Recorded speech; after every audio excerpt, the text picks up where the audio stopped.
Hello class, good day. Before we begin, let us start with a prayer. Psalm 23. The Lord is my shepherd, I shall not want. He makes me lie down in green pastures. He leads me beside still waters. He restores my soul. He leads me in paths of righteousness for His name's sake.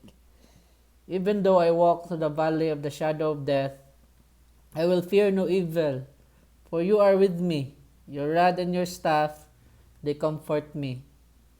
You prepare a table before me in the presence of my enemies. You anoint my head with oil. My cup overflows.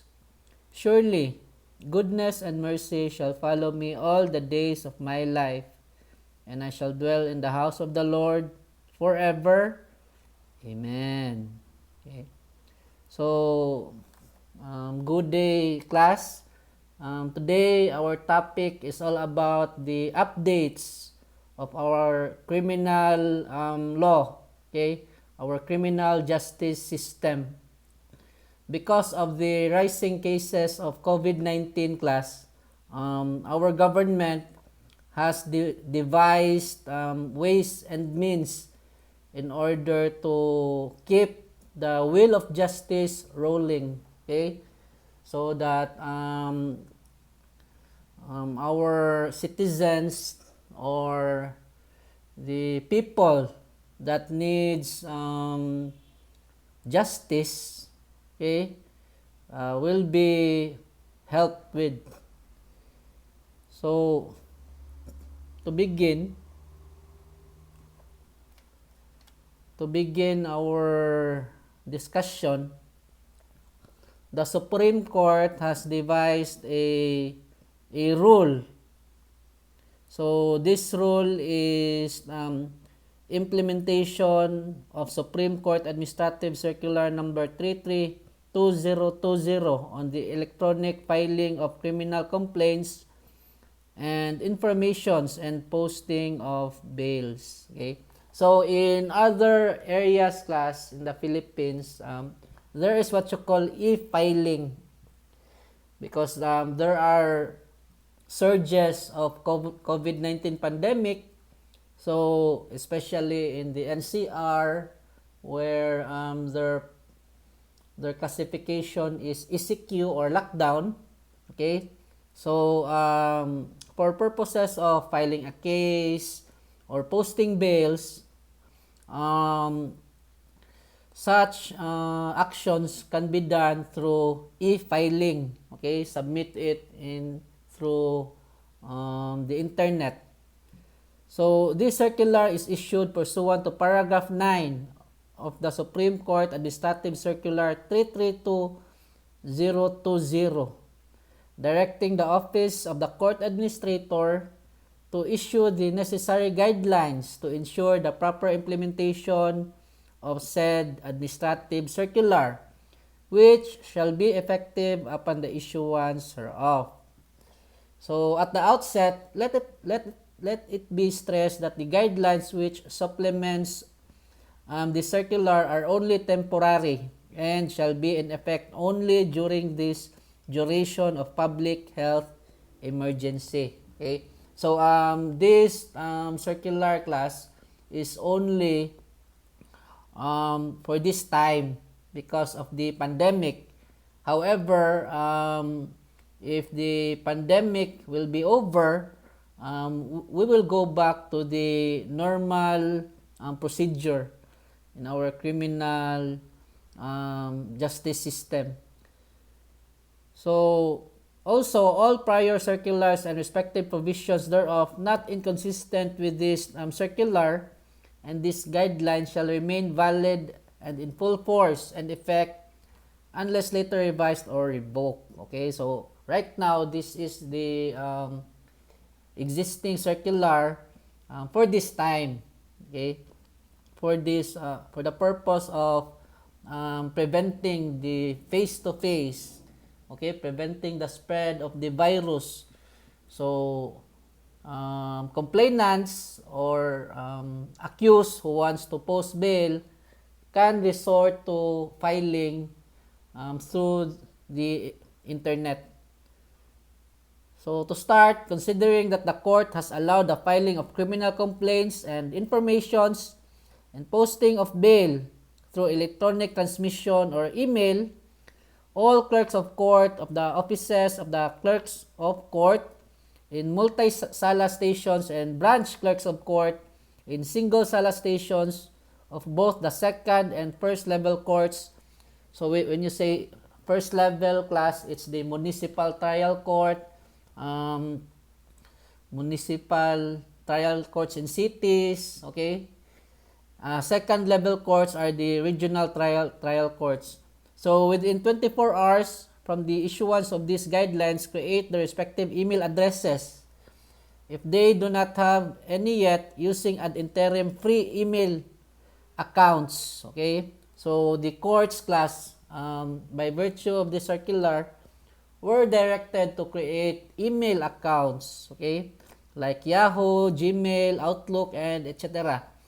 Pending the use of the official Supreme Court supplied email account, which is expected to be provided soon, okay? So the Supreme Court class also made an email account of these courts. However, because these email accounts class are centralized in character, so if complainants were to send emails or accused, they tend to reach the court very late. So that is why, if you can observe, there are two email accounts. The email accounts from the Supreme Court and the personal email accounts of the court itself. Okay? So that's why you need to ask the court whether or not they have two email accounts. Okay? Because sometimes when you submit it to the email accounts of the Supreme Court, it will take time to reach the court. So these email addresses shall serve as the official email addresses of the respective court stations where criminal complaints, informations, and other related court pleadings or submissions may electronically transmitted. The email addresses shall be included in Annex A of the circular, okay, which is posted in the website of the Supreme Court. Okay. So take note, class, always ask the court if you have any transactions, for example, in a regional trial court or municipal trial court, ask them of the email accounts of the Supreme Court and then their personal email account. And then if you have pleadings or documents that you wish to submit, okay, submit it in both accounts, and then after submitting, call the court if they have received, because sometimes, class, that's the problem. The court was not able to receive those documents because like what I said earlier, the email accounts from the Supreme Court would take time because it is centralized. So you send it to the Supreme Court, and then I think the Supreme Court will send it to the court which you wish to send those documents. So always make sure, class, if you send documents through email, call the court. Okay? So these email addresses shall be managed only by the OCCs, okay, from the office of the court, clerk of court, or COCs in multi-sala stations, and BCCs in single sala stations. Okay, so the primary controller is the clerk of court. In their absence, by the assistant clerk of courts, if any, or in the absence of the assistant clerk of courts, by the designated representative of the clerk of courts. Okay, so make sure, class, call first. Call in order to check whether or not they have received your email. They shall constantly check the respective official email accounts at the very least every 30 minutes. Okay, so the clerk of courts are directed to check their official email account, and of course, if they receive an email account, they should reply for acknowledgement. Otherwise, class, if you were not able to receive an acknowledgement, better call the court concerned. So for multi-sala stations, the executive judges, upon consultation with the other judges in the station, shall schedule the turn of the judges and court personnel in the station to act as the judge on duty or GOD and skeleton staff for the day. Okay, so depending on the classification class, whether ECQ, MECQ, GCQ, okay, so it depends on the classification. So if it's lockdown like ECQ, of course, the personnels in the courts are only skeletal, and they are only allowed to accept cases which are very important and urgent. Okay, so always call if they accept like if they accept hearings for the day. Okay, depending on the classification. Later class, we will discuss video conferencing as part of the updates of our criminal law or our criminal justice system. So respectively, on a rotation basis, taking into account those who may have health issues, nearing retirement, residing distantly from court stations, or have other justifiable reasons for consideration. Okay. So if the classification of the place, class, or the jurisdiction of the court is, for example, ECQ, okay, lockdown. So their workforce or their staff or their members are skeletal. And then if the members or staff are retirable or has a disability, so they are allowed to work from home. Okay. So all court orders, pleadings, and other submissions to the courts, which will be electronically transmitted, must be in the portable document format or PDF. Okay, so take note of this, guys, because sometimes when you submit Microsoft Word's document, they tend to be disarranged. So when you submit court documents for e-filing, convert it to PDF form. Okay, so pieces of evidence which are not documentary in nature may be photographed and converted into PDF, but must be authenticated by a certification of the person submitted such evidence as a true photo reproduction thereof. All pleadings must be under oath and indicate the case number, case title, and the caption, title, or heading of the pleading. Okay, so just like in physical submission of documents, in e-filing class, everything are just the same. Okay, the only difference is that you submit it through email. So take note of the contents also and the requirements. It needs to be authenticated. It depends upon what you are submitting. If you submit evidence, documentary evidence, and then you need to authenticate it. Physical evidence, if you submit pictures, so again, you authenticate. Okay, so it depends. If you submit your comment, submit a motion. Okay, so next, payment of all court fees related to an electronically transmitted criminal complaint or information, and all court submissions for purposes of bail shall be coursed through any branch of the Land Bank of the Philippines. Okay, so in cases of bail class, payment is through Land Bank of the Philippines after an issuance of an online assessment by the OCC. Okay, so everything class is submitted through online. Okay, everything can be conducted through video conferencing or by use of your phone. You call the court concerned, to call the person concerned. Okay? Which online assessment shall include the amount to be deposited and the specific account where the amount shall be deposited. Okay, so pay it through bank.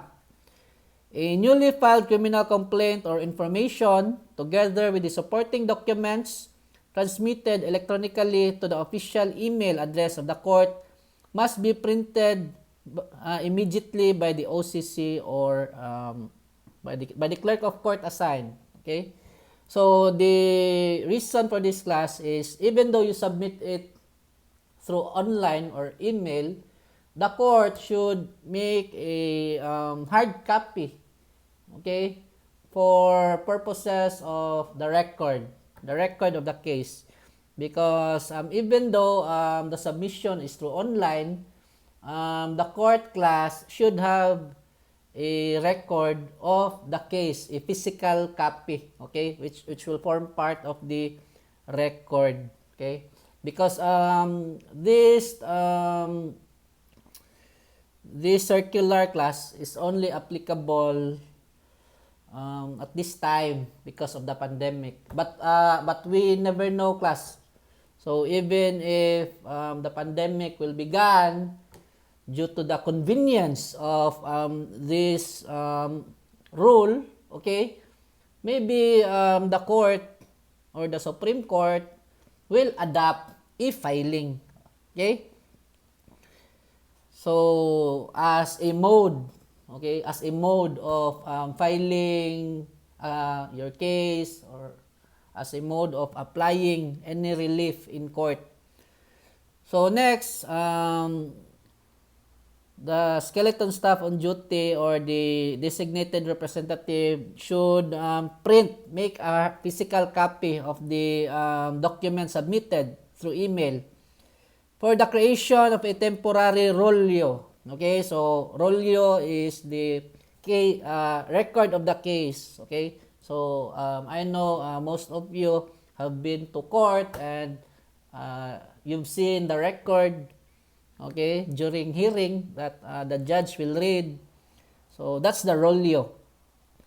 And the designation of a docket number thereto. Meanwhile, the original hard copies of the said electronically transmitted criminal complaint or information, together with the supporting documents and other pleadings, must be secured by the concerned prosecution office and submitted to the OCC or BCC. Okay, so these are the clerks of court, clerk of courts.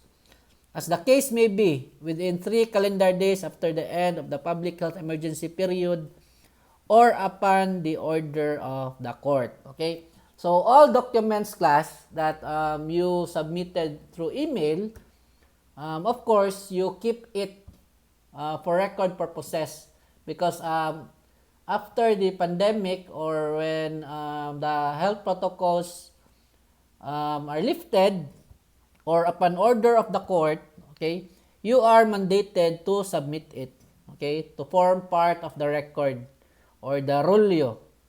So all pleadings received by and electronically transmitted to the OCC or the BCC on any given day shall be referred to the JOD or the judge on duty, who shall determine whether the said pleading are urgent and require immediate court action or not. Okay, so like what I said earlier, depending on the classification of the jurisdiction of the court, so in case of ECQ or lockdown, they will only attend to urgent matters. Okay, so all hearings are suspended, normal transactions of the court are suspended, because the staff, either the staff working in the court are skeletal, okay, others are working from home, and even the judge, because the judge class or the justice, they can work from home even if there is online hearing,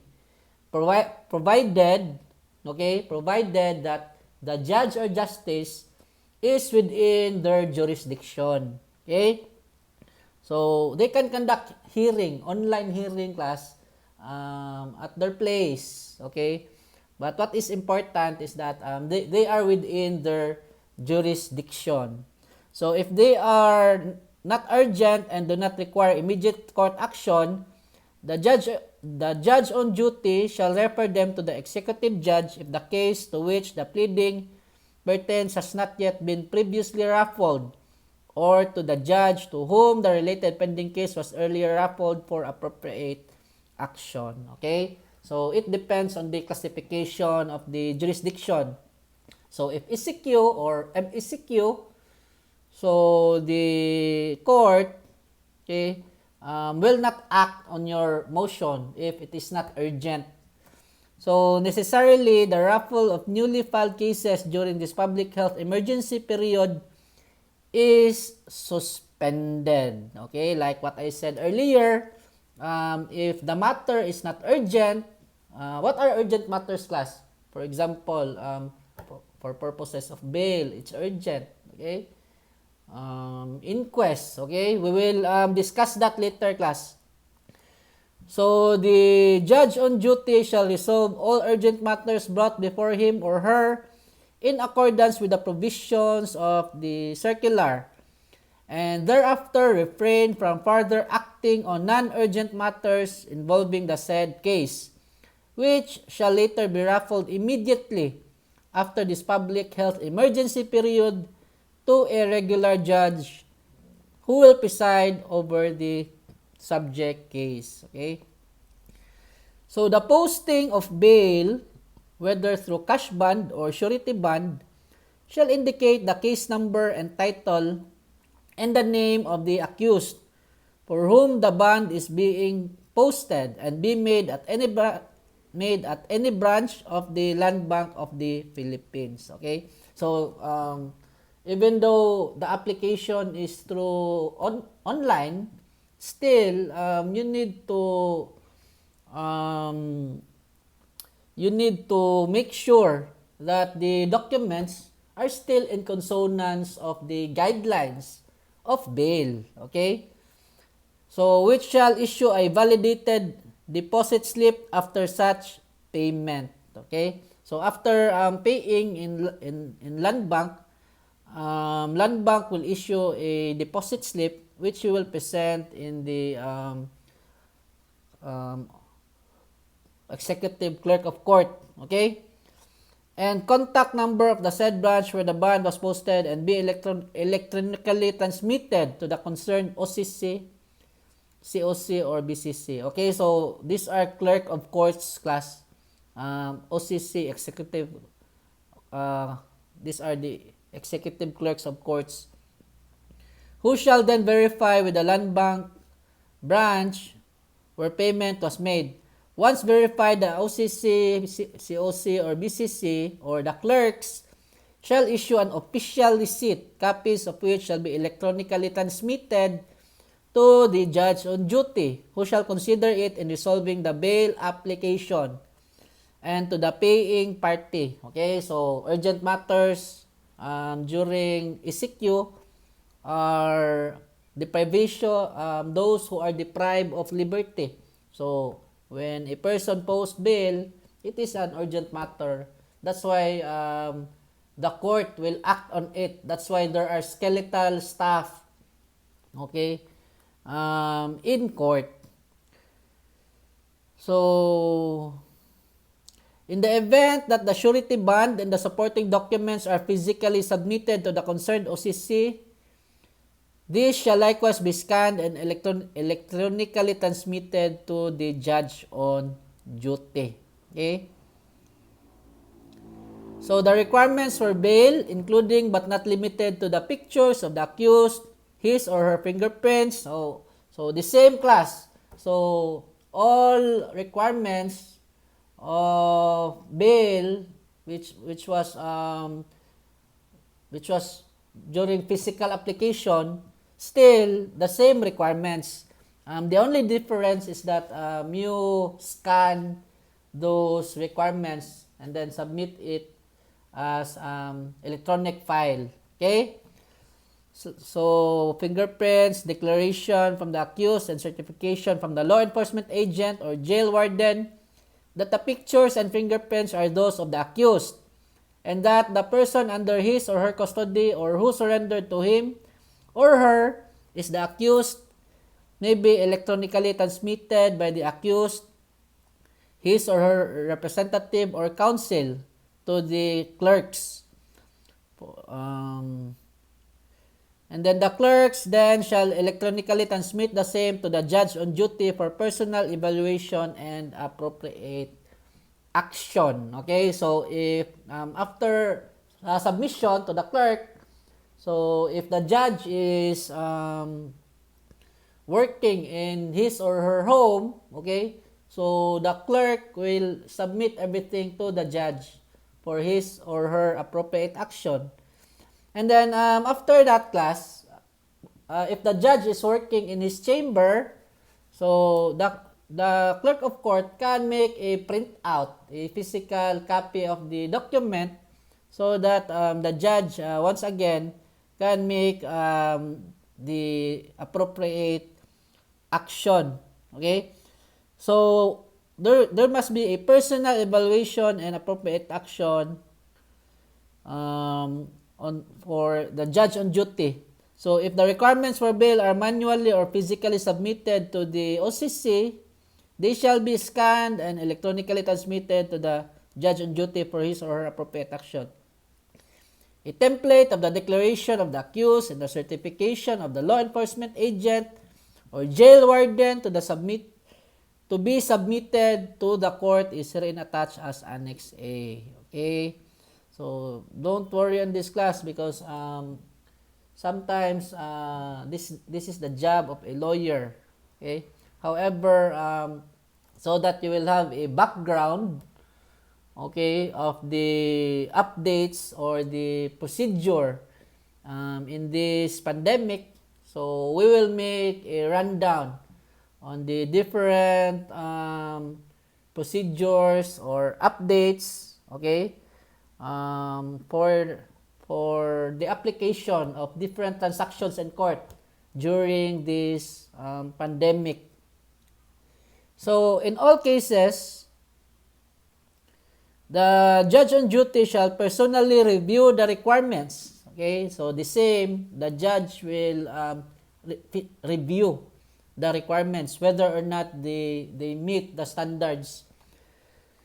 Requirements submitted and duly established and determine the identity of the accused before he or she is ordered released from detention. So the judge shall likewise complete the certification that he or she personally examined the requirements electronically submitted. Okay? So it depends, class, whether or not, whether if the judge is working at home, then the clerk of court must submit electronic files to the judge. However, if the judge is working in his chamber and the clerk of court also is part of the skeletal team, okay, so the clerk of court can make a printout and then submit and give it to the judge because what is important, because it is incumbent for judges to review all documents, okay, because that's a requirement of the law that the judge should determine the facts and circumstance of the bail, okay, and the judge should determine that all requirements are complied with. And then a template of which the certification is herein attached as Annex B and shall form part of the records of the case. If the requirements for bail were electronically transmitted to the court, the original hard copies shall likewise be physically sent to the court before the release order. If warranted is issued. Okay.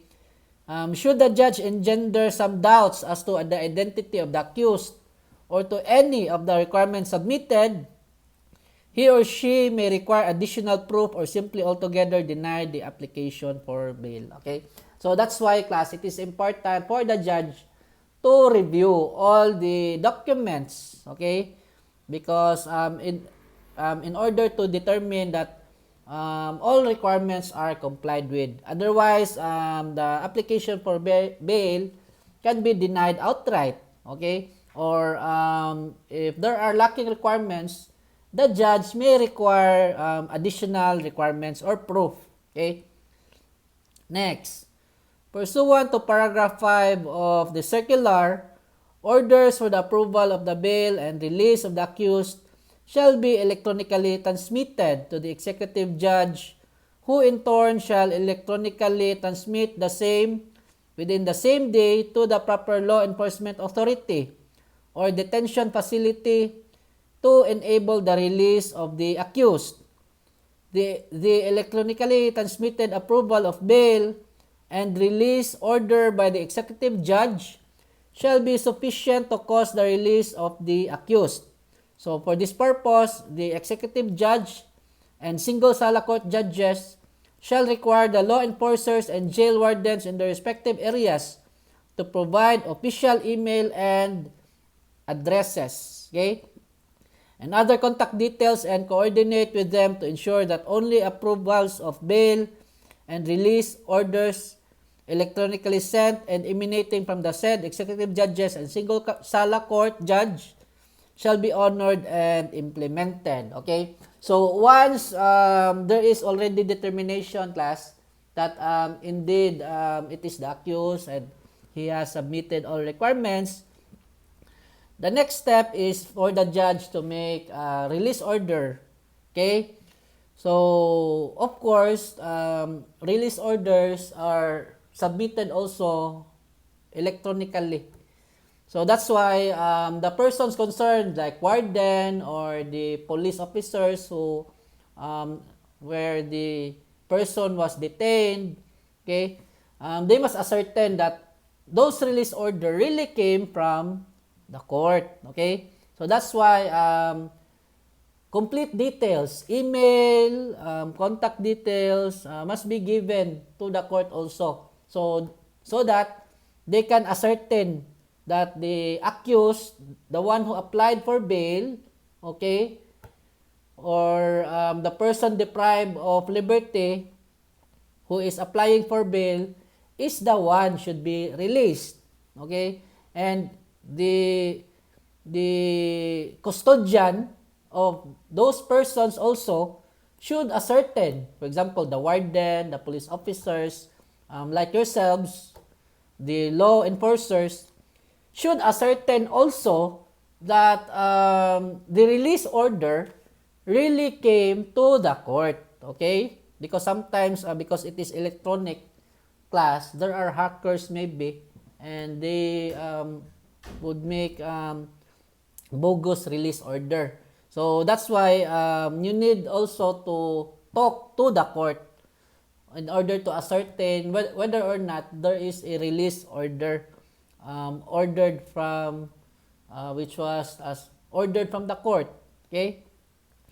So upon request, the accused or his or her representative shall likewise be furnished certified true copies of the approval of bail and release order within the same day of their issuance, which certified true copies shall also be sufficient to cause the release of the accused upon verification from the concerned clerk of courts. Okay?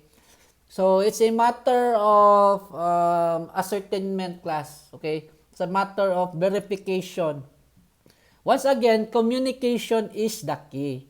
So do not rely because you have received a document or a file from the court. Do not rely only to that mode. Okay? Always verify. Once you receive, you acknowledge, and then call the court concerned. Okay? To verify the data you have received. So the concerned OCC or the clerks shall print copies of the said orders and attach them to the temporary Rollo, okay, of the case. So this is the record of the case. Further, the judge who issued the same should turn over the originals of the subject orders to the clerks, who shall include them in the original Rollo of the case once the original hard copies of the electronically transmitted criminal complaint or information, together with the supporting documents and other pleadings, have been submitted by the concerned prosecution office after the end of the public health emergency period or upon the orders of the court. Okay? So, always retain the physical copy, class. Do not dispose it.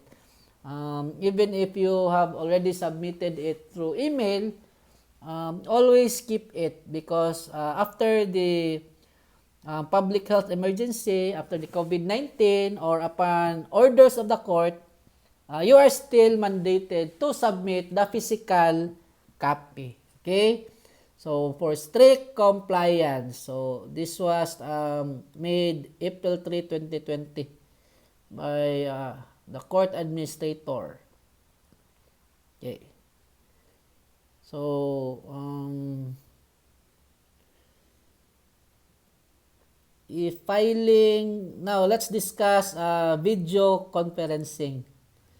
So, once again, class, because of this pandemic, our justice system has been flexible. Okay? Before, you can only do physical hearing. Okay? Actually, these concepts like video conferencing, these are new. Okay? This started on children in conflict with the law. Okay? Or witnesses, minor witnesses. So, it started in order to protect the interest of the child to conduct a video conferencing. However, because of the pandemic, okay, so video conferencing has been adapted. Okay, I think even though the pandemic will end, video conferencing will still be adopted by the court because it is very convenient, class. Okay. However, there are constitutional limitation because, for example, in criminal law, okay, the accused should face the one complaining against him, okay, in order to know the nature of his complaints, in order to cross-examine or rebut him. However, class, there are exceptions. Okay, one exception is national emergency. Okay, there is threat on national security, and then right now, of course, the pandemic. Okay, so this is the proposed guideline on the conduct of video conferencing. So let's begin. Whereas, so this is like the declaration of policy. The Supreme Court under Section 5, Paragraph 5, Article 8 of the 1987 Constitution is vested with power to promulgate rules concerning the protection and enforcement of constitutional rights, pleading, practice, and procedure in all courts, the admission to the practice of law, the integrated bar of the Philippines, okay, and legal assistance to the underprivileged. Okay. Last time, class, we have discussed the state or the government is composed of different branches. Okay. First branch is the executive. Okay, under the president being the chief executive. The executive branch. Next is the legislative. Okay, composed of two chamber, the lower house and the upper house. The lower house being the House of Representatives. The upper house is the Senate. Okay, lower house is led by the Speaker of the House. Upper house, the Senate President. Next branch is the judiciary. Okay. By the way, class, the rule-making power is under the legislative branch. Okay. The next branch is the judiciary. Okay. Led by the Supreme Court Justice, okay, the Chief Justice. So they have the power to interpret the law, okay. However, class, by virtue of the Constitution, they are given quasi-legislative power, okay? And the legislative is also given quasi-judicial power, okay? So, the Supreme Court, class, being a branch of government, can make their internal rules that would affect the practice of law, okay? The procedure of the courts, like criminal procedure, civil procedure, okay? So, these rules, class, are embodied in the rules of court, okay? So, they have quasi legislative function, the Supreme Court, okay? Another branch of government, class, are the constitutional bodies created by the Constitution. So these are the Commission on Audit, Commission on Election, Commission on Human Rights, okay, Office of the Ombudsman, okay. So these commissions, class, or branches, they are independent from the other branches. So they have their own rules and regulations, their own internal rules, okay, and their own guidelines, which was set by the Constitution. So pursuant to this power, okay, given by the Constitution, the Supreme Court authorized the presentation of testimonial evidence by electronic means, okay. So, like what we discussed earlier, e-filing was promulgated or made by the Supreme Court through the court administrator, okay? So, in both civil and criminal cases under the rules on electronic evidence, and the use of live link television testimony in criminal cases where witnesses or the victim is a child, under the rule on examination of a child witness. Okay? So, video conferencing, class, really started to be utilized in order to protect the welfare of the child witness. The Supreme Court, recognizing the wide acceptance of the use of video conferencing technology for the remote appearance or testimony of the parties in court proceedings, approved the guidelines on the use of video conferencing technology for the remote appearance and testimony of certain persons deprived of liberty, or PDLs, in jails and national penitentiaries, okay? So, for example, the person deprived of liberty is, the jail is like in the different island, okay? So, by virtue of this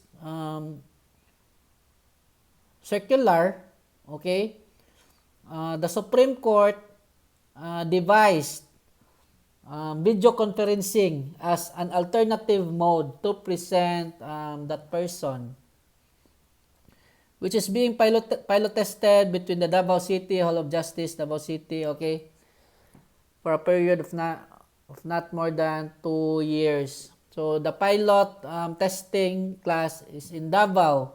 However, after 2 years, if it is effective, then it will be utilized. Okay? Of course, it will be utilized because it is convenient. And right now, we are using video conferencing as an alternative mode of hearing a case. Okay? So by alternative, class, it means it is other mode. But the mode which is mandated, okay, is the face-to-face. However, like what I said earlier, there are exceptions, like in cases of national security, in cases of health security, okay. For example, COVID-19 case. So in March 2020, the novel coronavirus disease or COVID-19 pandemic cause the declaration of states of public health emergency and calamity and the imposition of community quarantine in varying degrees across the country. Okay, so before the country was in a lockdown, ECQ. Okay, and then after the ECQ was lifted, depending on the number of cases, okay, so there are different classifications right now. Whether if, for example, if the number of cases in that certain area is very high, there can be granular lockdown. Okay, so lockdown in that specific place. So ECQ, MECQ, GCQ, MGCQ. Okay, depending on the classification or number of cases. So, resulting in reduced court operations, suspension of hearings nationwide except on urgent matters, and the physical closure of courts. Okay? In order to prevent the spread of the COVID-19 virus. In order to address the effects of the restraint on the movement and travel of court users for court proceedings, okay? So, for example, if that area is in lockdown, of course, travel is prohibited.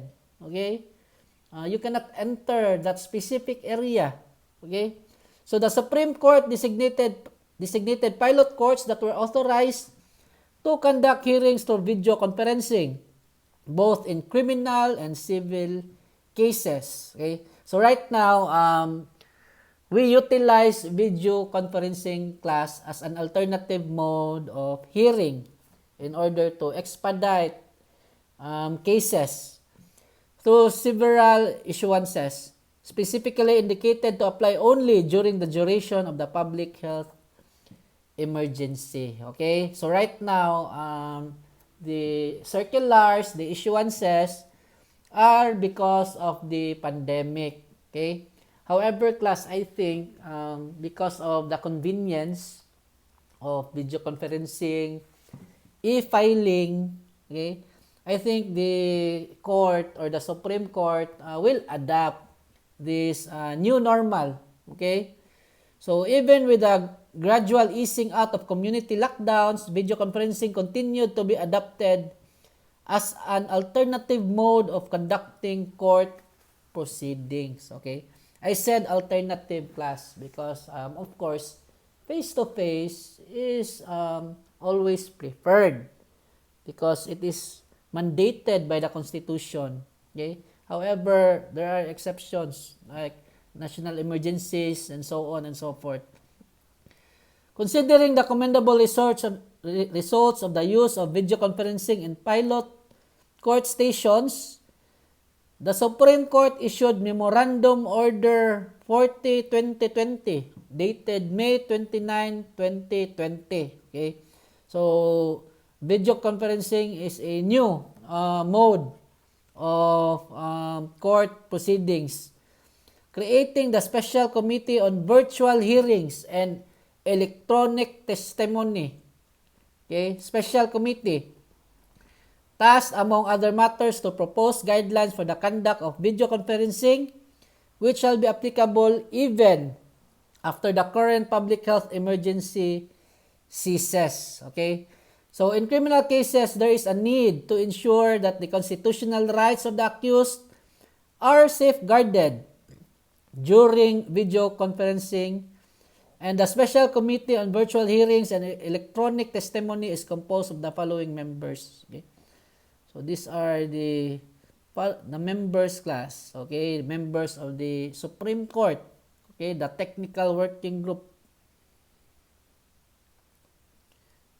So, as per the memorandum, the Technical Working Group of the Special Committee on Virtual Hearings and Electronic Testimony was created to fast-track the preparation of a working draft comprised of the following. Okay? So, acting on the recommendation of Chief Justice, the guidelines is hereby approved. So, approved by the Supreme Court. These are the guidelines, class. Okay? So, first, let's discuss the preliminary provisions where the declaration of policy is can be read. The conduct of video conferencing shall be considered as an alternative mode to in-court proceedings, which remains to be the primary mode in hearing cases. Okay, so it is an alternative mode, class. Okay, video conferencing class, you need to have a background of the rules and guidelines of video conferencing, even though you are law enforcers, because more often than not, you will be invited as a witness or maybe to talk with regards to the facts and circumstance of the case. Okay, but mostly, class, video conferencing, the lawyers should master the provisions of this guideline. Okay, we will just have a rundown, class, so that you will have an overview of the guidelines of video conferencing. So the presiding judge or justice shall at all times supervise and control the proceedings. The conduct of video conferencing shall closely resemble in-court hearings. Okay, so the procedure, class, even though the proceeding is through online, but still the procedure is in consonance with the rules of court on the conduct of in-court hearings.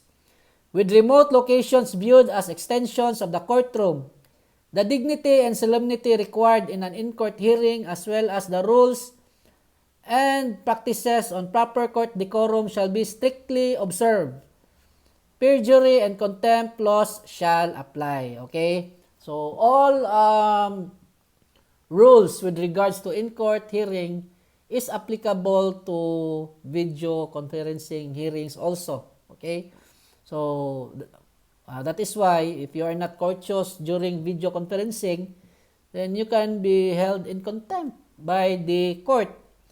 So the rights of the accused to be present and defend in person at every stage of the proceedings, to testify as a witness in his or her own behalf, and to confront and cross-examine the witness against him or her at trial are deemed observed when such appearance and or testimony are done remotely through video conferencing under these guidelines with his or her consent. Okay? So like what I said earlier, class, okay, still, in-court hearing is preferred because the accused has the constitutional right to defend himself in person at any stage. Okay? That is why if the accused will not give his or her consent for video conferencing, then of course the judge should cancel the video conferencing and should wait the change of the classification so that the accused can personally, okay, protect himself in an in-court proceeding. So, the confidentiality of attorney-client communications shall always be preserved. Okay, so the same with physical hearing. The litigants and their counsel participating in a video conferencing shall be provided with private means of communication whenever necessary.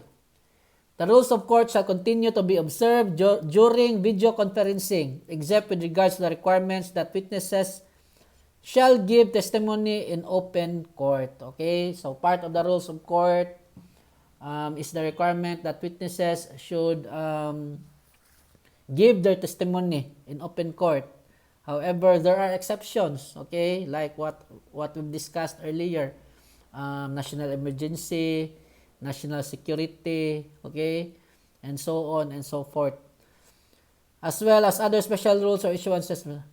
So when any party such as the accused, persons deprived of liberty, or PDLs invoke their constitutional right, including the right to confront witnesses in person at any stage of the proceeding, the court shall grant the same and suspend the video conferencing unless denial is warranted by compelling state interest or public policy as may be determined by the justice or judge. Okay? So still class, so it is still within the sound discretion of the court. Okay? So even though there is no consent on the part of the PDLs or persons deprived of liberty, but based on the finding of the court that of course the lockdown will continue for a very long time, and in order to prevent the frustration of justice, okay, so still the final say is within the sound discretion of the justice or the judge.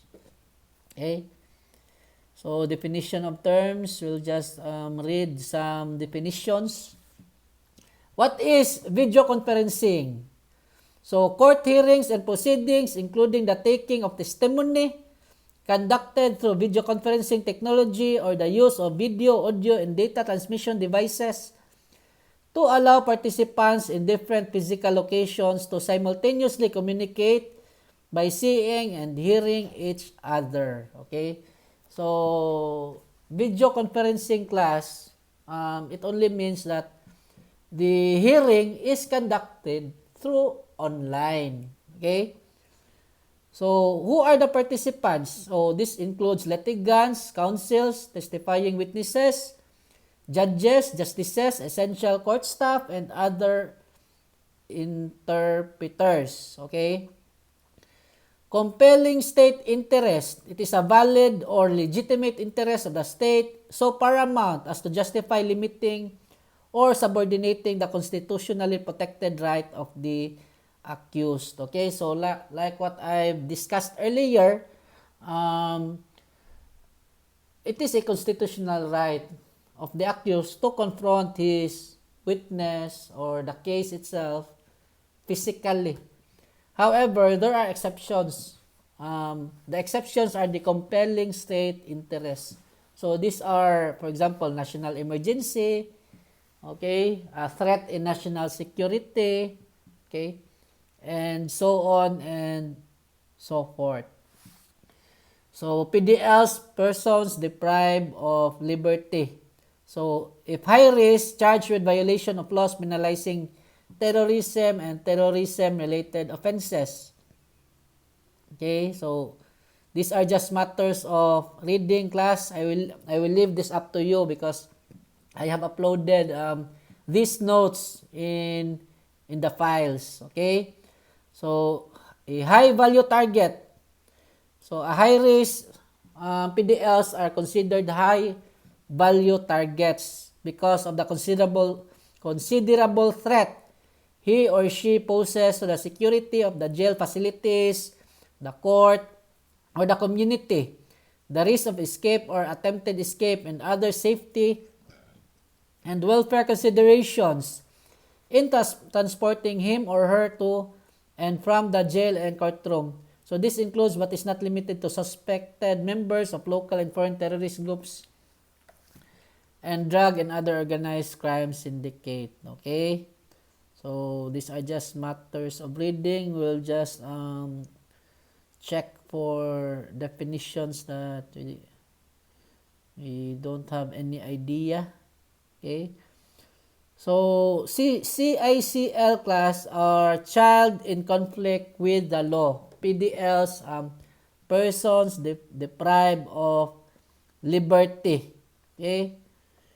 So these are just matters of reading. Okay.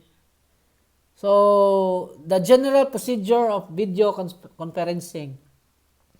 Immediate order for the conduct of video conferencing. So, in the instances covered under covered above class, okay, please read it.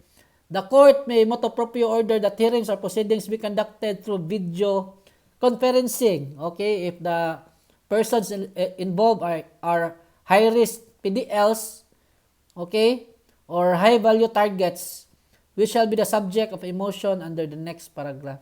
Okay? So, these are just matters of reading, class. Actually, these are the jobs of the lawyers. Making of motion, Okay, we will just make a rundown so that you will have a background. You will have a bird's eye view of this guideline. Okay, comment or opposition of the motion. Okay, so these are just matters of reading. So electronic filing and service of pleadings and court submission. So we have discussed that earlier.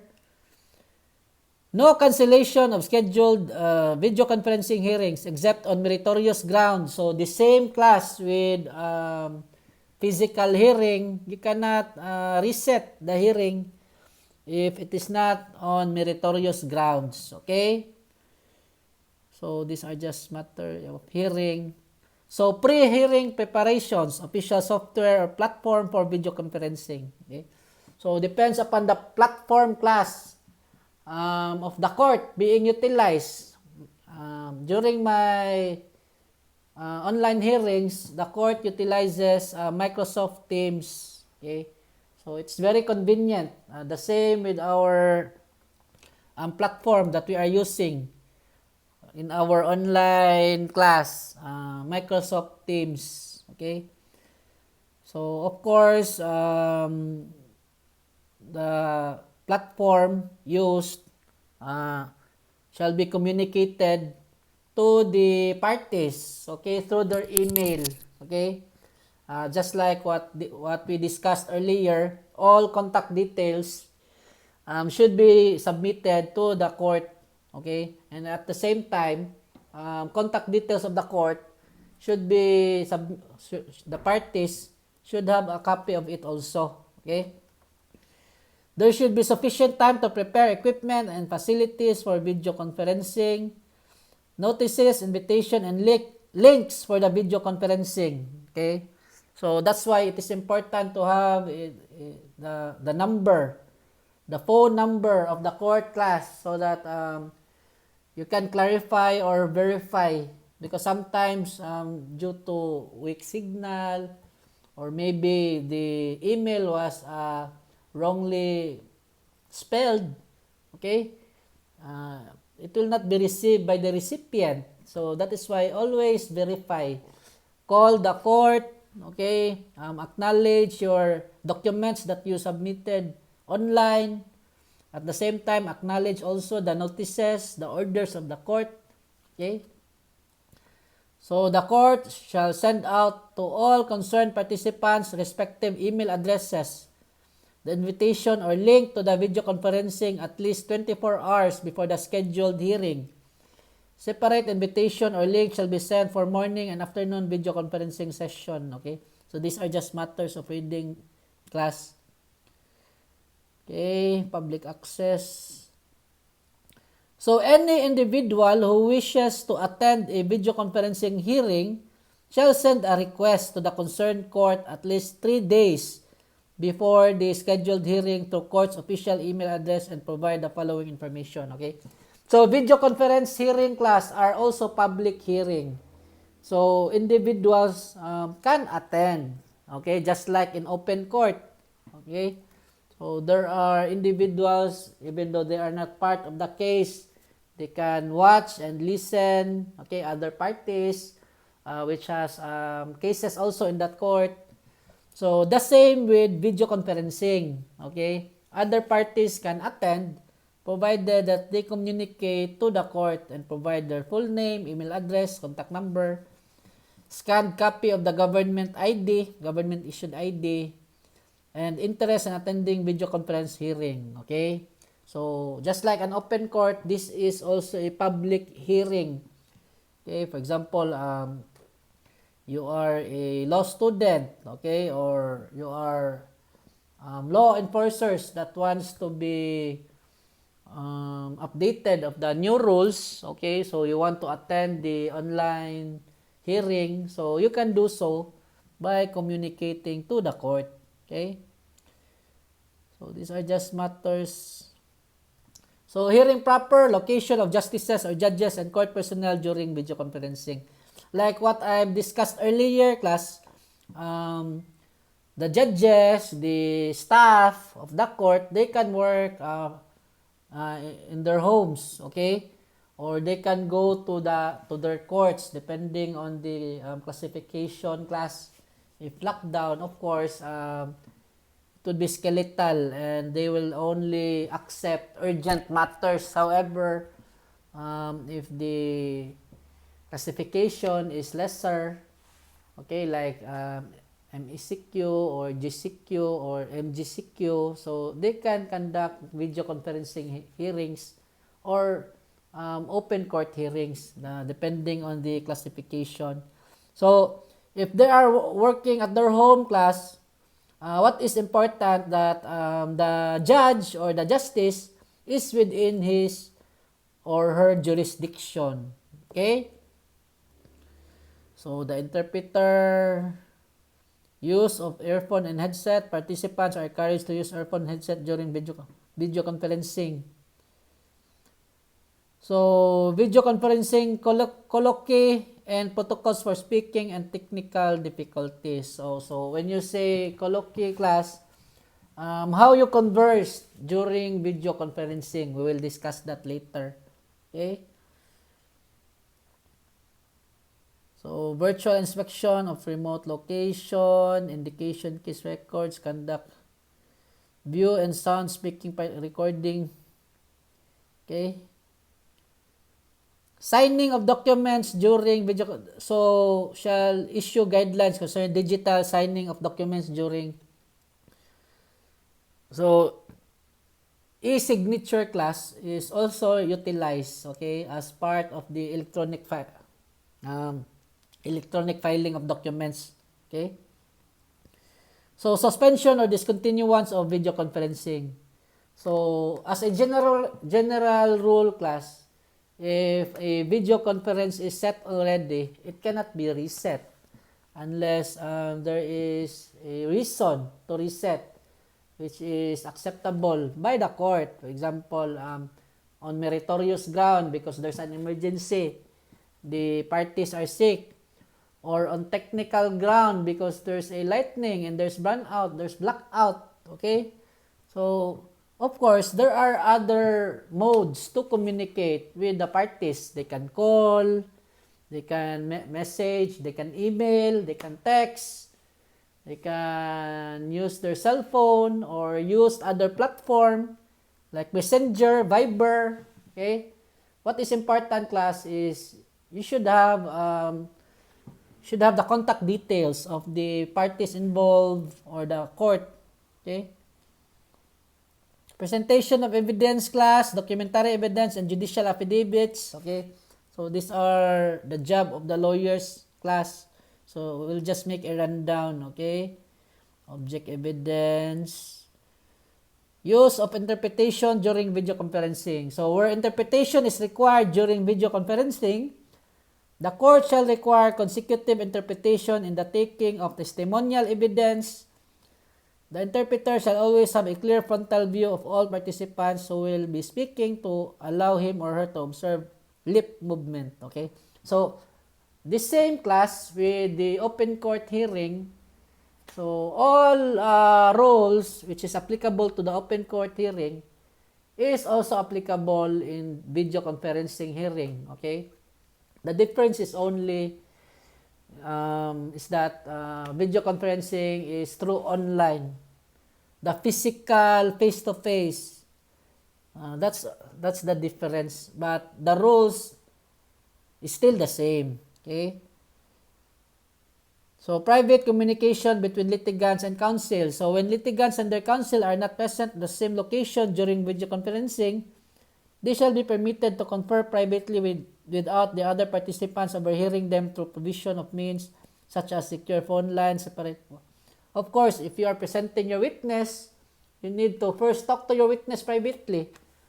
Okay? For example, you are the witness, you are the police, you are the police officer who conducted the bypass operation, and then the prosecutor will present you. Of course, before last time, class, we discussed court decorums, right? How you behave during trial. So, if you are a witness which will be presented during trial, Of course, like what I said last time, communication is the key. Refresh your memory, appear professional, okay? So, when talking to the fiscal or the prosecutor, do not use the video conference if there are delicate matters, okay? Make sure the microphone is off, class, because even if you talk to your phone but the microphone is open, of course, other parties can hear it and it is recorded, by the way, class, okay? So, be careful. Turn on your camera, or if you are still waiting with the other staff or the other party, turn off your camera, because sometimes if you do something, okay, the other parties can see you, okay? So, additional procedure in criminal cases, motion to conduct video conferencing by the warden. So, in cases involving high-risk PDLs alleged to be high-value targets and those with serious health conditions, the motion to conduct video conferencing may be filed by the jail warden of the jail or detention facility where the concerned PDLs are being detained or held. Okay? So, if high-value target or those who are sick, okay, so they can opt to have a video conferencing hearing. So when the video conferencing is intended to allow an accused PDL to testify or attend the proceedings, the motion may be granted ex parte by the court. Okay? So notices and service to PDLs and children in conflict with the law. So notices and services of pleadings, motions, and other court papers to PDLs may be sent to the official email. Okay? Address provided by the person in charge of the detention center or jail facility where PDLs are currently being held or detained with respect to children in conflict of the law committed in the center facility. Okay. So what is important, class, is the contact details of all persons concerned. Okay. So these are just matters of reading. Okay, so these are additional procedure for video conferencing for overseas Filipino workers residing abroad. Okay, these are just matters of reading, class. I will leave this up to you. So, facilities, equipment, and training for video conferencing. So, before the video conferencing start, the clerk of court or the the staff of the court will make sure that everything is working well, okay, like the sounds are audible, okay, so they conduct test, okay, whether or not you can hear them or they can hear you, whether or not you can see them or they can see you, okay. So these are just matters of reading. Room setup and layout, telephone lines and internet connectivity, technical personnel, technical training, okay. So like what I said earlier, class, the rules applied in open court hearing or in court hearing, physical hearing, will also apply in video conferencing hearing. So any intentional disruption of digital communications intended to deny participation by any party, coaching of any witness presented for examination, and knowingly presenting falsified digital images or evidence shall be considered as gross misconduct and shall be dealt with severely. Okay, so can be held in contempt of court. Okay, so these are just matters of reading, posting, effectivity. So these are the conversations, class, okay, which some you can observe in video conferencing. To guarantee the rights of litigants and protect the court records, the court shall follow this procedure on record at the start of each video conferencing hearing. So this is the procedure. Justice judge should identify the persons appearing remotely and then identify themselves and their court. Okay? So when the hearing will start, so the judges will ask for the appearances. Okay, so the opposing counsel will tell their names, okay, appearing in behalf of the accused, in behalf of the state. And then, of course, communication is the key, class. There should be, and the communication should be clear because so that it would be recorded clearly also. So, questions for defendant. Can you hear me? Can you hear me? If at any time there is a problem with your ability to hear or see what is happening in this video conferencing hearing, you are to immediately inform the court by unmuting yourself and saying so, okay? So, you must respond. If the judge or a court staff or the lawyer is asking you, when you are a witness or you are to deliver your testimony, you must respond. Okay? So, the purpose of responding is whether or not the audio is audible, okay? There's no problem in the internet, okay? Because this is a hearing class, just like an ordinary hearing, a face-to-face hearing, okay? So, do you understand that you are testifying in connection with the case today by means of video conferencing before a court of law? Okay, and then you answer. Okay, so these are the typical questions, class, that you will encounter in a video conferencing hearing, especially when you are the witness, okay? Do you object to the use of video conferencing in making your testimony? Okay? So you answer, no, yes. If yes, the court needs to rule on that objection. Okay? So depending on the sound discussion of the court, class. Depending also on the classification of the for example, ECQ, MECQ. And then even though your testimony and participation in this case is occurring from remote location, the same rules apply as if you were physically present in court. Okay, so the rules of court will still apply in video conferencing hearings. Who is in the room with you at this time? Okay, so the court may ask this question in order to determine that nobody is coaching you. Okay, or for example, you are the police officer and you are together with the fiscal.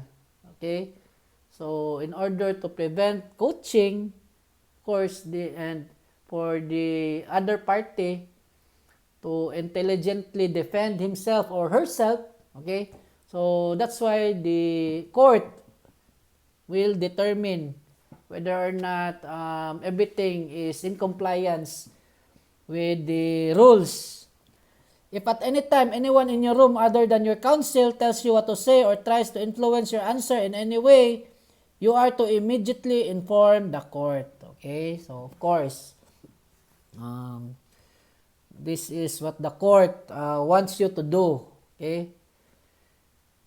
So, if at any time during this hearing you would like to speak with your lawyer, please let the court know and we will give you the opportunity to privately confer with him or her. Okay. So, these are the communications of the court, class. Okay. That you typically encounter during video conferencing.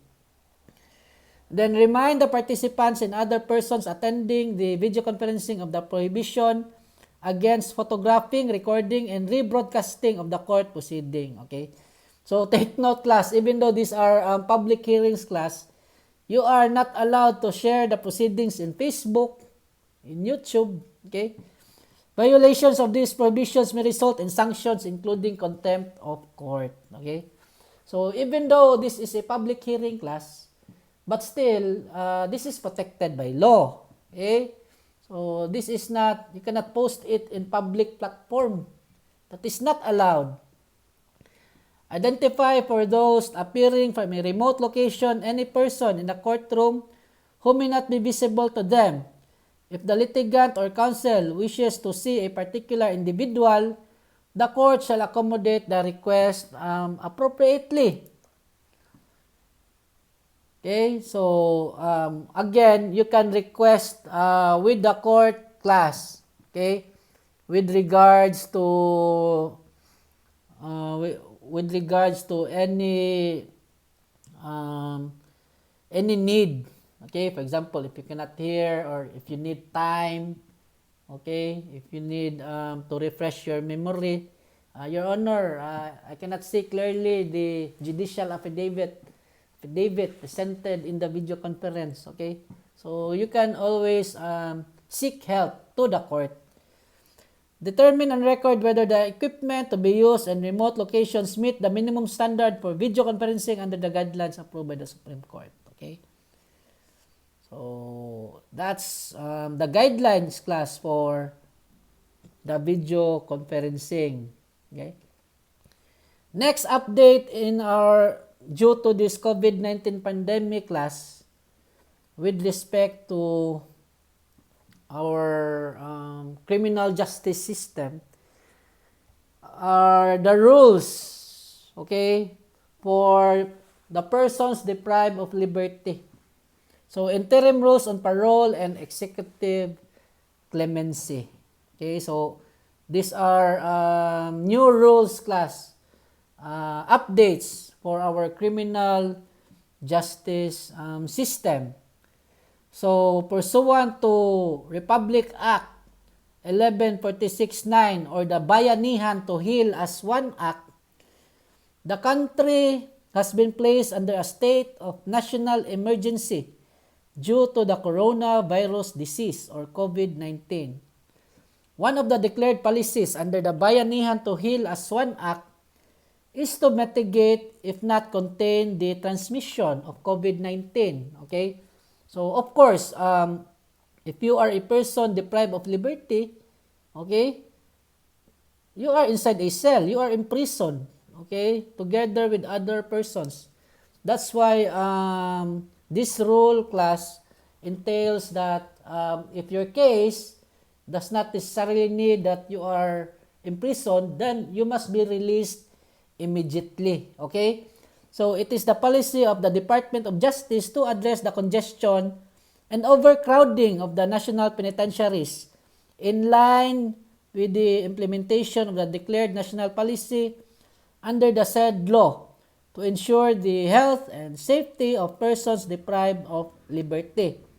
So, in consideration of the foregoing premises, pursuant to Act Number 4103, otherwise known as the Indeterminate Sentence Law as amended by the Constitution, in order to expedite the existing process of release of PDLs through parole or executive clemency, the Board resolves as it is hereby resolved to enact the following interim rules on parole and executive clemency. Okay?